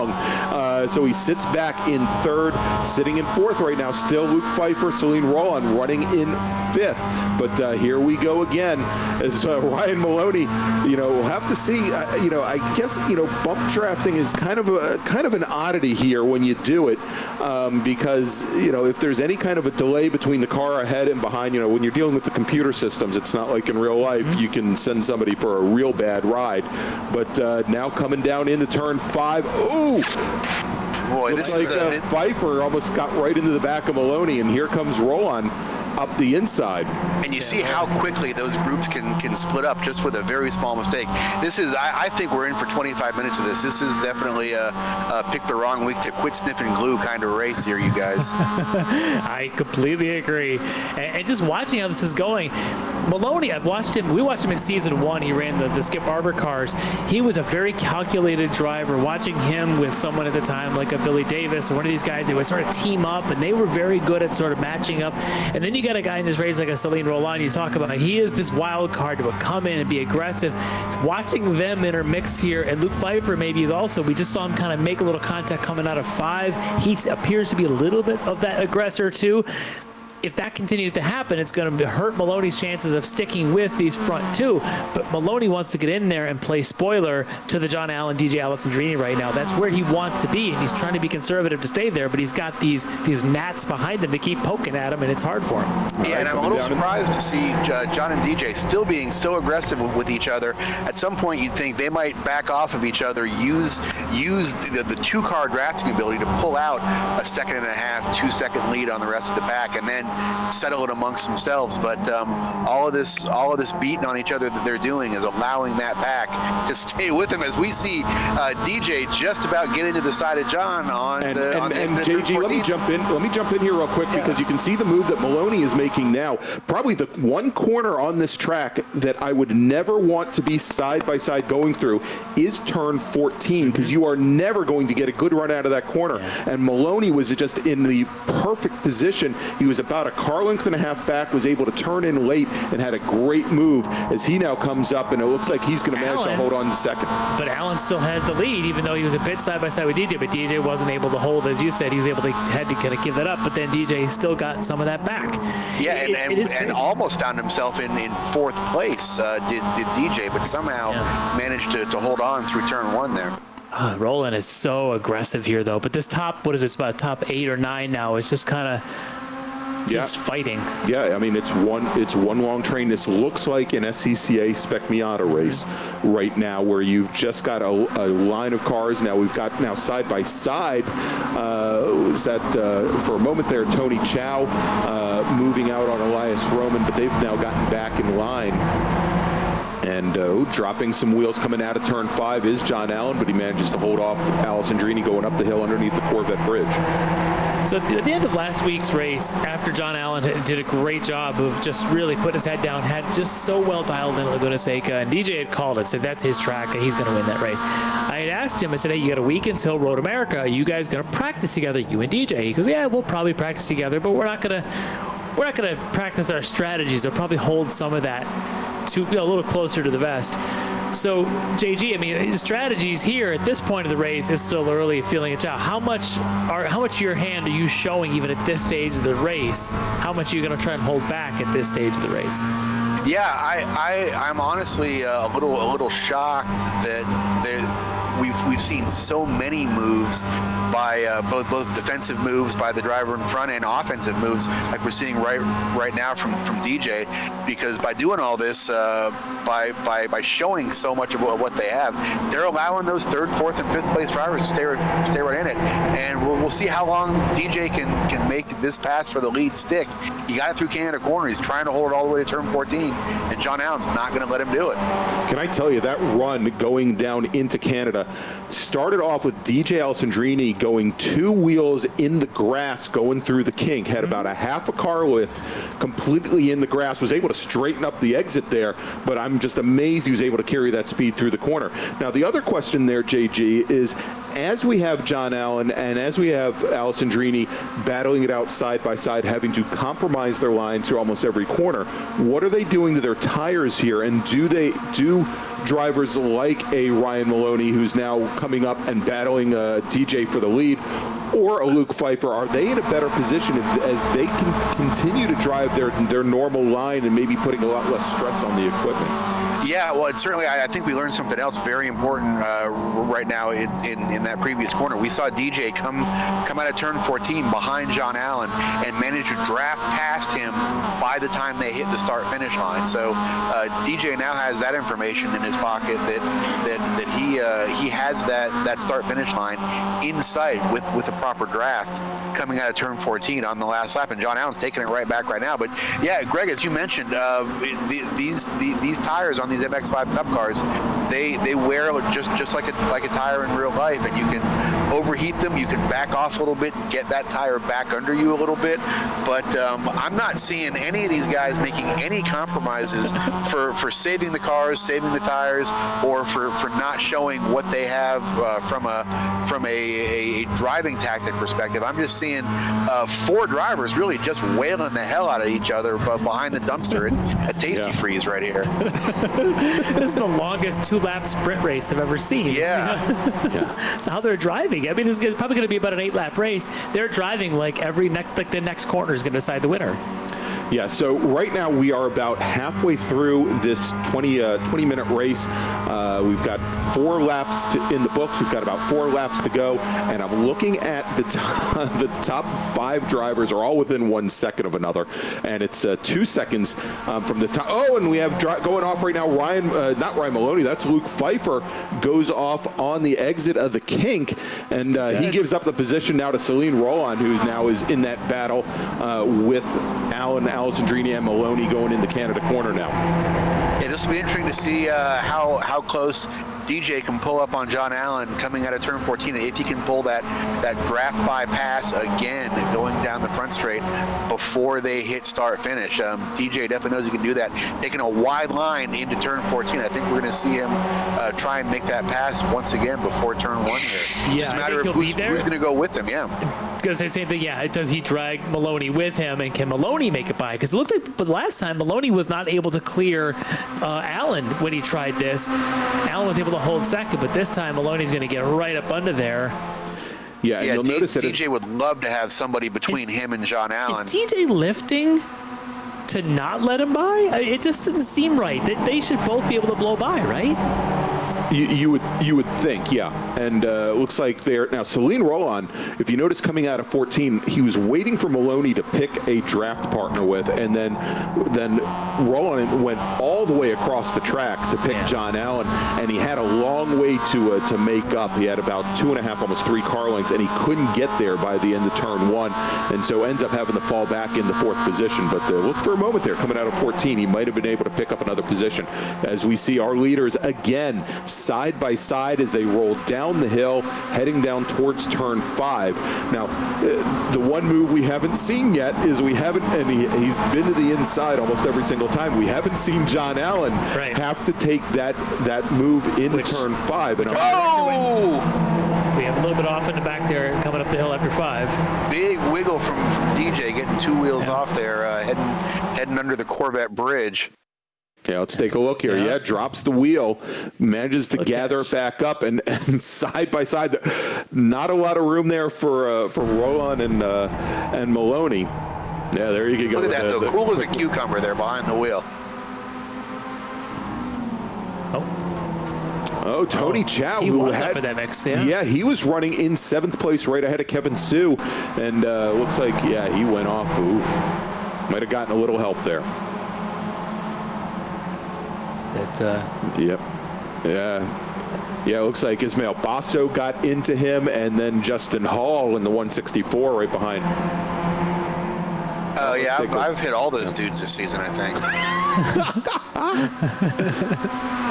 All right, here it is one more time coming down in the Canada corner. Well, not one more time, but going into Canada, John Allen once again has the position as he comes out and starts to make his way up through Thunder Valley and Billy Mitchell. But DJ, I'll tell you, Alessandrini, even out of the draft, he seems to have much better exit speed than John Allen does. He is working that steering wheel, though. If you look on those wide views, he is doing a lot more work to keep that car under him. And part of it's just his driving style, but how much wear is he putting into those tires? As he's actually pulled out the biggest lead we've seen in a while there, a little bit over a car length. It might hold it all the way to turn 1, it looks like. Well, it looks like Allen stays on the gas, and it almost looks like DJ's letting out of the throttle. It's weird. About 3/4 of the way down the Road America straight. It's really strange. I don't know what's real anymore, you guys. This is I'm going to start drinking by the end of this. Right, this is 6 minutes left. That's what maybe 3 more laps, and the way that these guys are running in close proximity to each other is a real testament to their skill. Yeah, Roland and Maloney get together. I was just going to say we had a chance during the break for me to go and get some of that spotted cow out of the refrigerator, and I didn't think about that. But we're at the right track. It's the place to drink it. We might have to celebrate at the end, though. All right, so coming down now into turn number, that's turn 5, isn't it? Yeah, that's turn 5. It's your first day calling the race. That's right. I'll walk you through it. Put me on the goof count one more time. There we go. But I'll tell you, I mean, every single corner, Alessandrini gets a better jump. It doesn't matter if he's on the inside or if he's trapped to the outside. He just seems to get a better run than John Allen through most of these corners. Setup, he's able to get the power down very well. Yeah. And as we know, these are spec Miatas. The real battle is going to be in the tech shed afterwards. Right. They're going to have their modems checked. They're going to have their RAM checked. They're going to have their. I mean, you got to definitely get your pedals checked, because if they're not totally within on those the sensors, then forget it. They're going to get booted. And we've actually seen Celine Roland move into a legit fourth place. He's got position on Pfeiffer there, and actually that four car train beginning to pull away a little bit. Yeah, about a half second back to Pfeiffer. So. Which should be good for Roland, because I think it's going to allow him to be a little more aggressive without someone behind him pestering him. Now he can be that pest and try to stick his nose in there. How does that dude get more aggressive, though, without just getting out of his car and opening fire on somebody? JG Pastor Jack at Grassroots Motorsports Magazine. He's a cool guy. He's one of those guys that I can legitimately say I used to autocross with his dad. I'm that age now, and just getting to watch folks that you kind of knew about, coming up, have success in real racing and now in sim racing. We can see how well his skills on the real track translate over to this sim world and vice versa. He's not getting the run off of 14 like the other guys are, though. No, not even close. Yeah, and DJ really does seem to have a command on this race now. It's just, I don't know whether he's done a better job at saving his tires, or he's got better lines. But he gets pushed wide coming out of turn 3. Yeah. You're in a way, you're right. It's really been he and Allen kind of controlling the front. Now that Maloney's able to get in there, see if something changes. But I think you're right.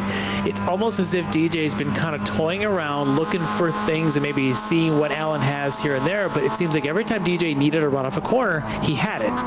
And now he's able to get past Maloney, I think. Yeah, and that was Maloney. He got very defensive and just got held out there. And, it looks like Roland might take advantage of, cannot get close enough coming up the hill into turn 6. As he is making so many moves, I have no idea how he can maintain momentum in that car by making so many aggressive offensive moves. But just a real testament to smoothness and to not making any more control inputs than he absolutely has to. Yeah, so we're about a lap and a third away here from the end of this race. So we know that DJ or John Allen wins this thing, they're going to win the overall. If they don't win, then basically whoever finishes second will win the overall, and then we get all the tiebreaker stuff after that. Yeah, then JG and I will talk, and Larry will sit there doing the math, trying to figure things out. Yeah, we'll just be looking stuff up on eBay and bring a trailer, and we'll kill some time for you there, Larry. Yeah, we'll be looking for those cheater Spec Miata pedal sets where they've taken the Dremel tool to the to the plastic shrouding. All right, so coming down into Canada corner, I mean, it's like a broken record here. It's side by side, not only for the lead, but a little bit further back in the pack. This is Tyler Campbell and Kevin Sue. The battle for 7th is pretty tight. We've got Justin Hall as Malbasso in that battle as well. And now look at this, moving up, showing the aggression coming out of Billy Mitchell. Celine Roland now makes himself known. He is our new 3rd place runner, sitting right back behind John Allen. And Maloney really had some issues there coming out of 14. He has fallen considerably from our lead 3, and he's under attack now from Elias Roman. And our 2 leaders get get together coming down the front straight, and looks as DJ tried to make up some ground and got into the side of John Allen. I think they were worried about rolling on the inside. He looked over to see where he was and just kind of lost track of Allen for a second and made contact. It doesn't look like it's going to hurt anybody, but it allows Roland to just split the two and see what he can do. Now, Roland wins this. It's like I said, it still comes down to which one of the Allen and Alessandrini finishes second will win the championship, but Roland wants to be that spoiler. Yeah, and that's huge for DJ to have a car in between him and John Allen, which John Allen is trying to erase even as we speak. Even just to have a car in between the two of them for a long straightaway to prevent at least one pass from being made, that's a pretty big deal. And Celine Royan is not giving up at this point. He doesn't care about their championship. He's trying to win this race. Yeah, he's trying to win this race, and we are on the final lap now here from Road America in our Global MX5 Cup race. Current leader DJ Alessandrini getting back around Celine Rowan is John Allen. He is sitting in second, and Rowan is in third, and so only with about half a lap to go here at Road America, it comes down to which one of these two drivers, DJ Alessandrini or John Allen, hits the checkered flag first. Yeah, we're going to see some real aggressive moves heading towards Canada Corner. I think this all comes down to who gets a better exit from Canada Corner, who can choose their line into turn 14, which all depends on how you come out of Canada Corner and get that favorable line going down the front straight. I'll tell you what John Allen may be getting. He may be getting a push draft. Yeah, he had lost a lot of ground coming out of turn 7, and there you go, Celine Rowan with a couple bumps and pushes John Allen right past DJ Alessandrini as they come down in the Canada Corner for the last time. Allen to the inside, Alessandrini to the outside, and Celine Rowan now puts the nose right up to DJ Alessandrini, definitely complicating things for Alessandrini as they now and there we go as they get together slightly. Alessandrini now to the inside. I'm thinking back to Mid-Ohio on season 1 where Alessandrini and John Allen got together on the last lap, but they are now side by side coming up the front straight here up the hill. John Allen sitting in the lead, and our starter doesn't really care. That's it, yeah. And John Allen crosses the stripe with the number 101 car. He should take the win and the championship here in Global MX5. Celine Rowan in the number 87 car finishes second.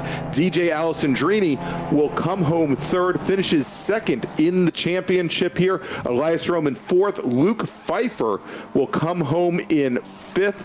Then Ryan Maloney, and he had some problems. Maloney had been running third for so long, will bring the car home in sixth position. Justin Hall, Tom Pendergrass, Murphy Nichols. We haven't talked about Murphy Nichols in the number 5 car. 15-year-old Murphy brings the car home in ninth, and finishing in 10th position, Kevin Sue. But John Allen takes the win in Global MX5. He's going to win that great package with the Time Trials National Tour, brakes and rotors from Hawk Performance, a set of shocks from Coney Shocks. Yeah, and of course the Time Trial Nationals entry. What a great final race to wrap up this season. I mean, this couldn't have been more epic and more side by side from the first go when we saw DJ slip in behind John Allen and then poke out, and then it was side by side to what you see here. I mean, JG, what down this final couple of corners here could it have been any more dramatic? Yeah, I mean, I'm looking at DJ and John Allen come together, body-to-body contact in the next to last corner. DJ exits turn 14 in the lead and then ends up third.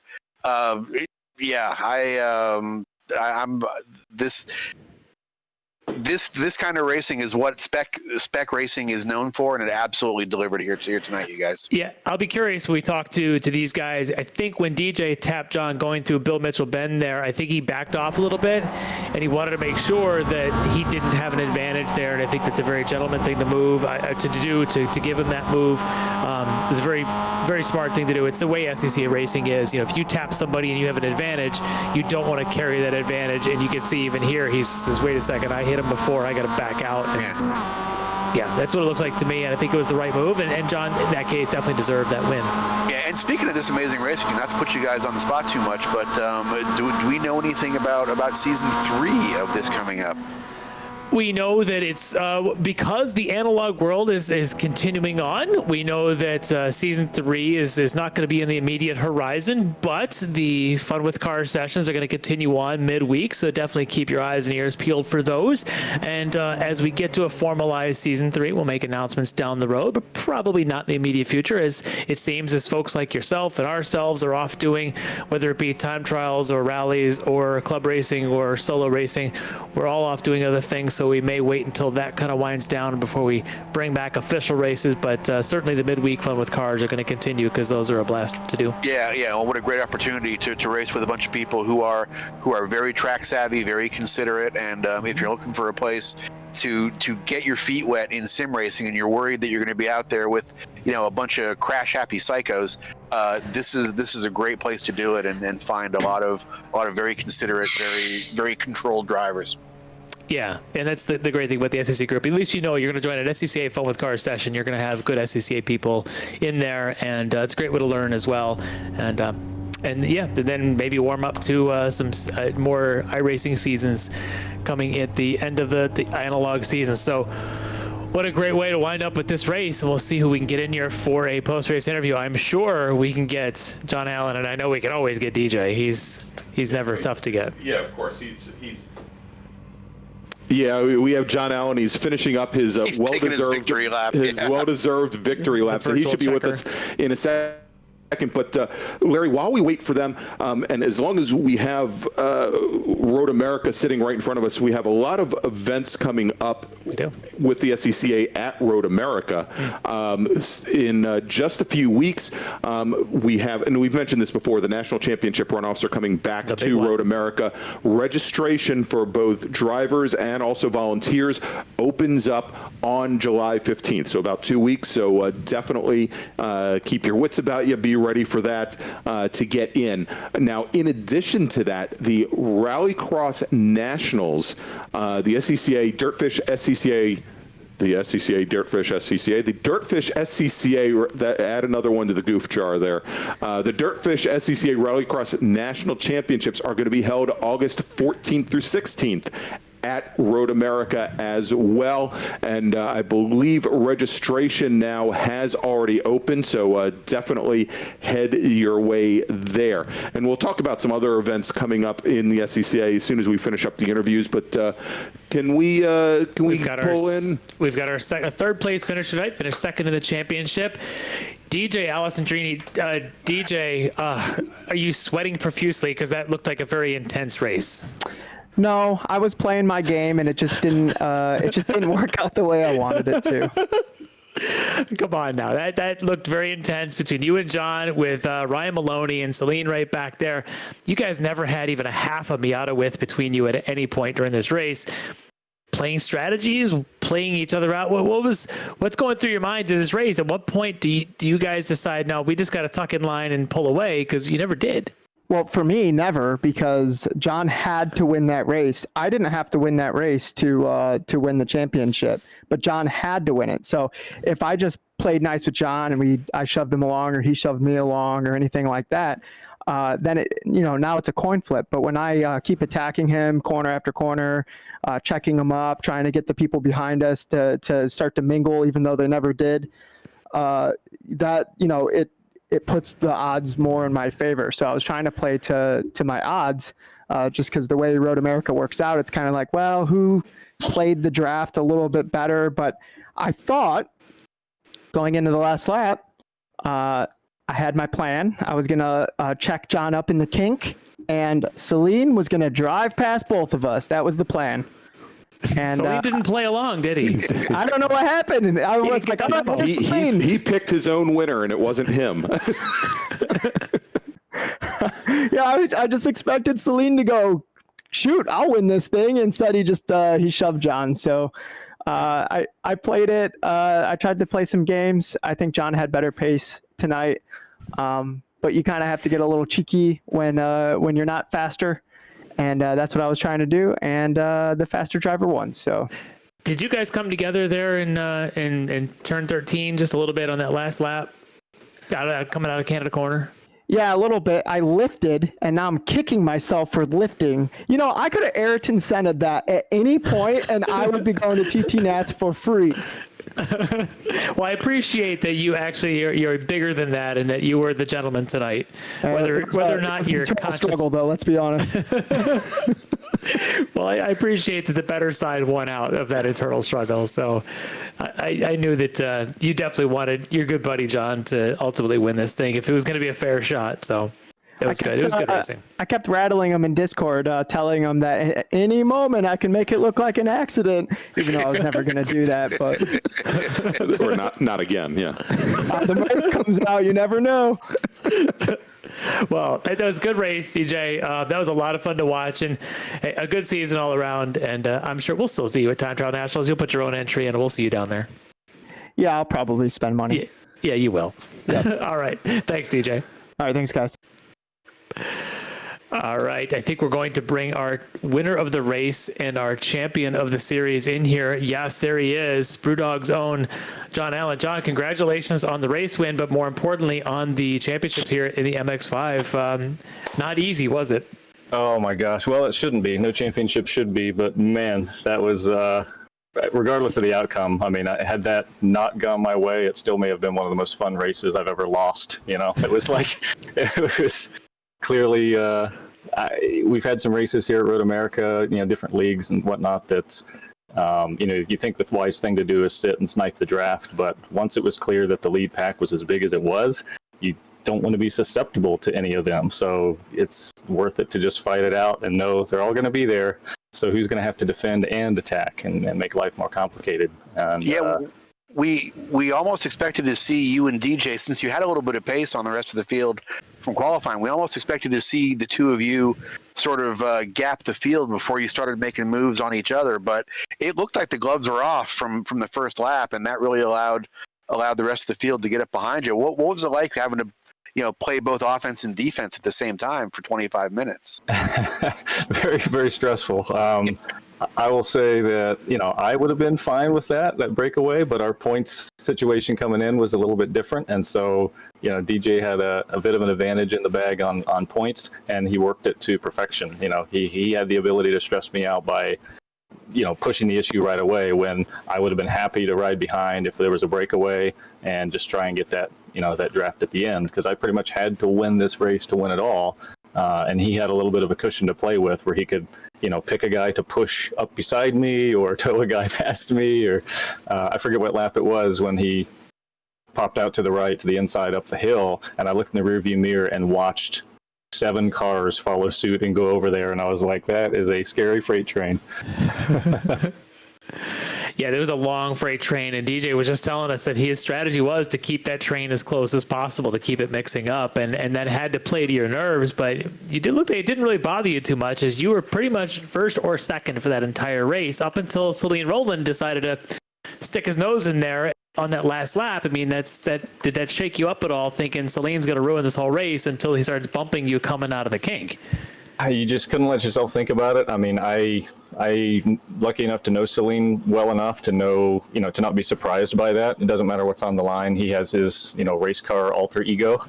So he's, you know, who he is out of the car and then in the car, and it translates to the sim world, you know, every bit. So if he was there, I expected him to be showing a nose and you know, fighting for a win himself. And you know, he played his cards right and smart and picked his way through, you know, diligently, and then he was all over us at the end. And getting the spot back from him the brief time that I lost it on that last lap was absolutely paramount, because and that still didn't make me comfortable until I'll have to go back and look what happened. I don't know if he dipped a wheel or what, but because he wasn't right on me when DJ got a little sly and lifted going into the kink to break my momentum, I was able to still make use of that. If Celine had been as close as I expected him to be, he probably would have got both of us. And that's where, you know, honestly, DJ wouldn't have minded that, because he didn't have to win the race. He just had to make sure someone got in front of me.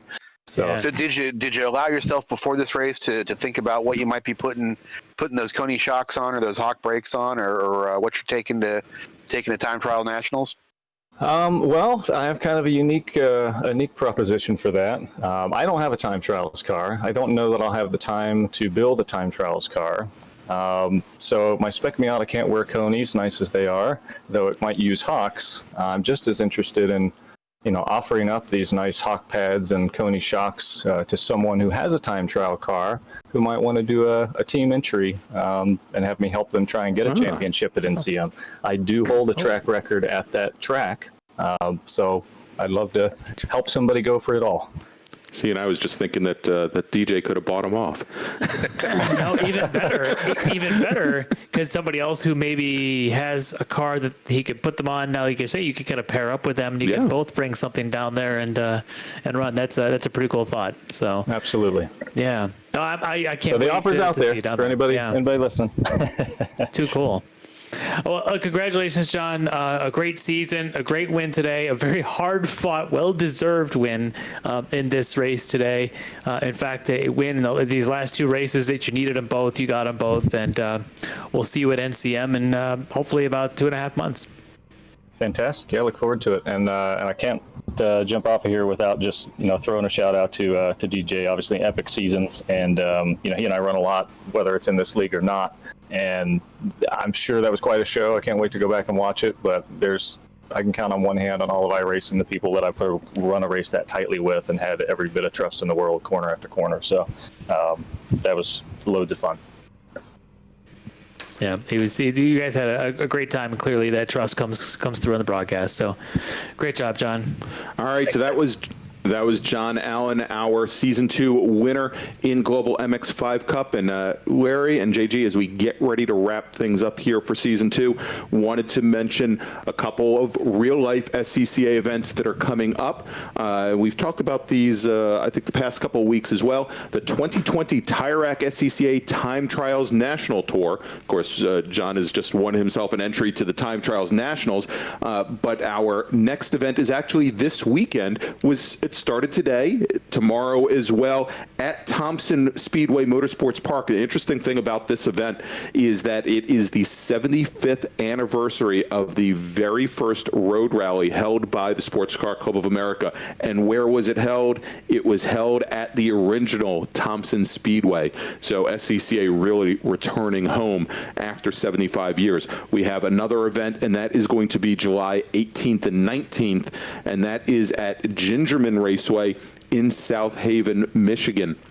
So to get information to sign up for that event, if you go to timetrials.scca.com, you should be able to get some info there. Let me also mention that we have two of the Hoosier SCCA Super Tour. I was about ready to say eSports Super Tour, but no, the Hoosier Racing Tire SCCA Super Tour events coming up that I will be out finally with the rest of the Super Tour Radio Performance Motorsports team. July 17th through 19th, we're going to be at beautiful Mid-Ohio Sports Car Course in Lexington, Ohio. And then the following weekend, we're going to be at Michelin Raceway Road Atlanta in Brazelton, Georgia. That's July 25th and 26th. As always, you can listen to our broadcast live, also see the timing and scoring at scca.com/live. All right, so now that we've got all that in place, I think, Larry, it's time, and JG, it is time to thank all the great people that made Season 2. Solo Nationals registration is open too, just in case you want to run Solo Nationals. Yes. You got Pro Solo, you got the Oscoda Pro Solo, I believe there's a Pro Solo in Peru, or a Solo National Tour in Peru, TIRAC SCCA Solo National Tour coming up in Peru, a Pro Solo in Oscoda. Then in another week or two or three, there'll be the registration opening for what they're calling the Spring Nationals, moved to August, Lincoln. But the Solo Nationals registration, I believe, is now open to everybody, and to come on out to Lincoln. Fingers crossed that we get that all going well. That'll be the week of September 8th through the 11th, I believe, are those dates. So that's open. And yeah. And I can hear Kyle typing this out furiously. He doesn't have to. That's funny. He just said he's not typing that one. All right. So time to thank all the great people that have made Season 2 possible. The great folks from the SCCA, Andy Wolf, Steve Ray, Kristen Poole, Courtney Rivers, Let's also add in John Hunter, and also Hayward Wagner as well. And then, of course, and Mike Cobb, of course. Yeah, of course. Mike. You have to thank Mike Cobb, of course. Yes, the president of the SCCA. It would be a very bad thing if we didn't thank him. And then also the great people who put these pictures in front of you each and every week from SimTV, Kyle Heyer and Finny DeCuna. They also put in, the quality of this broadcast. Never mind the fact that we're talking, but other than the announcers, they make the us quality, look mediocre, which is way better than where we'd be without than what we them, would be otherwise. All right, so with that out of the way now, wrapping things up, I want to thank once again JG Pasterjack from Grassroots Motorsports Magazine, Larry McLeod as well. I'm Greg Ginsburg. Hopefully we will see you soon for the next SCCA eSports Super Tour or SCCA eSports event. We'll see you soon. Thanks for joining us.